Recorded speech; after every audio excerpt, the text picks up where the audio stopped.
All right, you've seen him all season long with FC Anyang. It's Jonathan Moya. Jonathan, thanks so much for taking the time.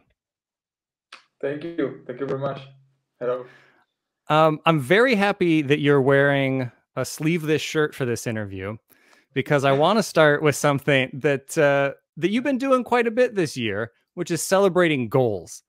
And you have one of the more unique goal celebrations I've seen. Every time you point to your forearm tattoo, you've obviously got a whole sleeve going on there, which we'll get into that. But what's the story behind the goal celebration? The meaning is simple. I have a 5-year-old son, and for me he is the most important thing in my life. So I celebrate all my goals by pointing to the tattoo of his name. Excellent. I love it. And as somebody with a few tattoos myself, I'm also curious about tattoo culture within football because we see a lot of footballers with full sleeves, arms and leg sleeves. And I'm curious, is this something that you bond with teammates over on the team and talking about tattoos within the team? A tattoo is something you have for your whole life, and for me, my tattoos have a very strong meaning. The first one is the name of my son, and I also have the time he was born. The roses are for my parents and my brothers. That leads into something that I'm also curious about. Which one of your teammates, present or past, has the best tattoo that you've seen? Mi último equipo en la liga. eh,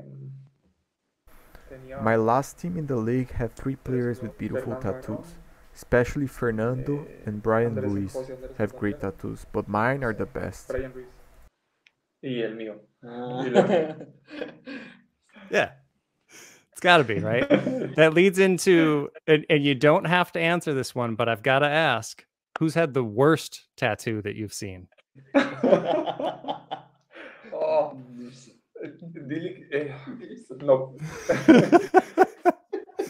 No puedo decir el nombre, pero I can't mention his name, but one teammate I played with had some really ugly tattoos. no voy a decir el nombre, pero sí he visto tatuajes muy malos. Is that player in K League? No, no. Costa Okay. Rica. Well, then maybe he won't see this anyway. We'll see. All right. Speaking of teammates, you've played with some of the giants of Costa Rican football with Saprissa and Alajuelense, and you won trophies for both, which led to you playing in one of my favorite tournaments, by the way, CONCACAF Champions League. For those that don't know about this tournament, can you just describe what that tournament's like to play in? Because I feel like in Asia, people don't know how intense that tournament is. La Conca Champions es CONCACAF Champions League is a very prestigious tournament for Mexico, Costa Rica, United States, and all of North America. I believe the matches are intense with strong opponents. I believe the strongest teams are from the United States and Mexico. Many Asians don't know about CONCACAF Champions League, but it's very similar to the AFC Champions League.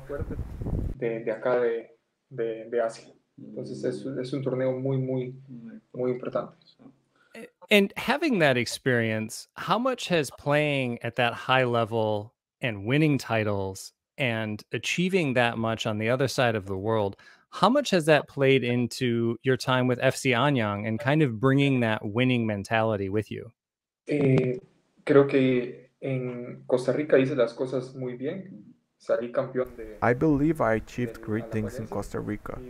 I was Apertura champions in 2020, and that led me to play in other leagues and other countries, including Spain and Ukraine. I have always tried to develop my physical and mental sides of my game equally, and right now I'm mentally stronger to help Anyang achieve great things. Creo que la experiencia que tuve en Costa Rica la estoy poniendo aquí en Anyang. Well, I'm sure the Anyang fans will be happy to hear that. Yes. And rewinding a little bit, you mentioned that you have also played abroad in Spain and the Ukraine, and obviously you spent most of your time in Costa Rica. This is your first move to Asia, and I'm curious, how did it come about that you ended up at FC Anyang? And before making the move, did you speak with any fellow Costa Rican players like Elias Aguilar or Marco Ureña or anybody that's been over here? And what was that process like for you? Bueno, dile que ellos me ayudaron cuando se dio la Yes, they helped me when the opportunity to come to Korea appeared. Elias Aguilar and Marcos Urena spoke very highly about Korean football and the league, and said with my style play I would be able to help my team. I believe I'm prepared to stay here for many years. When the opportunity appeared, I was very calm and ready to enjoy playing outside my country one more time. Pero era mi tercera oportunidad de salir del país y la tomé muy tranquilo y la quería aprovechar como lo estoy haciendo ahora.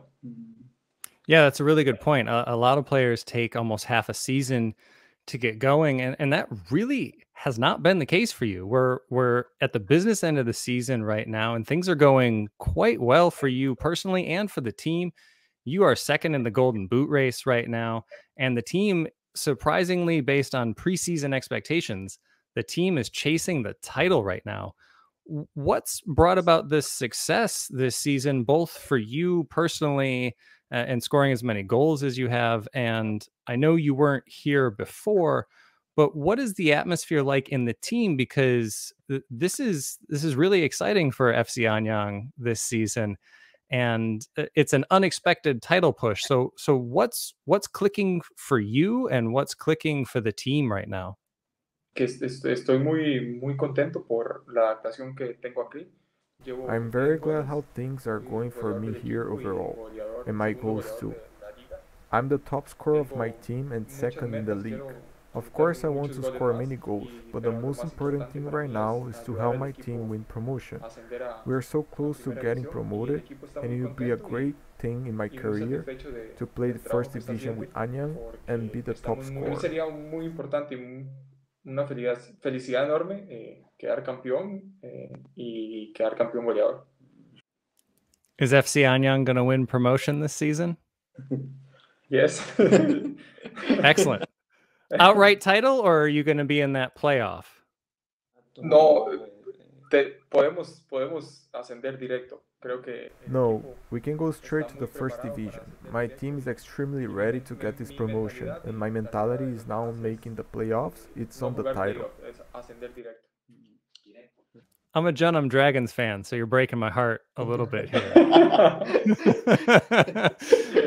That's not part of the interview. I'm just letting you know you're hurting my feelings. No, it's so much fun this year. I love K-League too. It's always so close. It's so much fun. All right, let's shift things to the international side of things, because we had a question come in on Twitter from the 94th minute asking, with the hexagonal being increased to an octagonal, do you still feel confident in Costa Rica's ability to qualify for the World Cup? Creo que Costa Rica estaba. I think Costa Rica is doing very well in the qualifiers. The 3 matches in the octagonal will be difficult for everyone, and I think we have to do well to get the highest possible score and qualify for the World Cup in Qatar. Y esperando poder estar con el equipo de la selección. Yeah, there's a lot of talent on that team. And there's going to have to be, because the next 2 matches for Costa Rica, for Los Ticos, is Panama and then Mexico. Massive, massive games. And I'm curious, are we going to see a K-League duo on the international highlight reel? Are you and Aguilar going to be tearing it up in these World Cup qualifiers? Sí, jugamos Panamá, México. Yes, we will play against Panama and Mexico. I believe that Mexico will become even stronger rivals, and I hope that Elias and I can play together. If we have this opportunity, we will give our best. Y creo que en esta vamos a tener la oportunidad de jugar juntos. Let's hope so. I'll get you out of here with this last question, and sticking on the international side of things.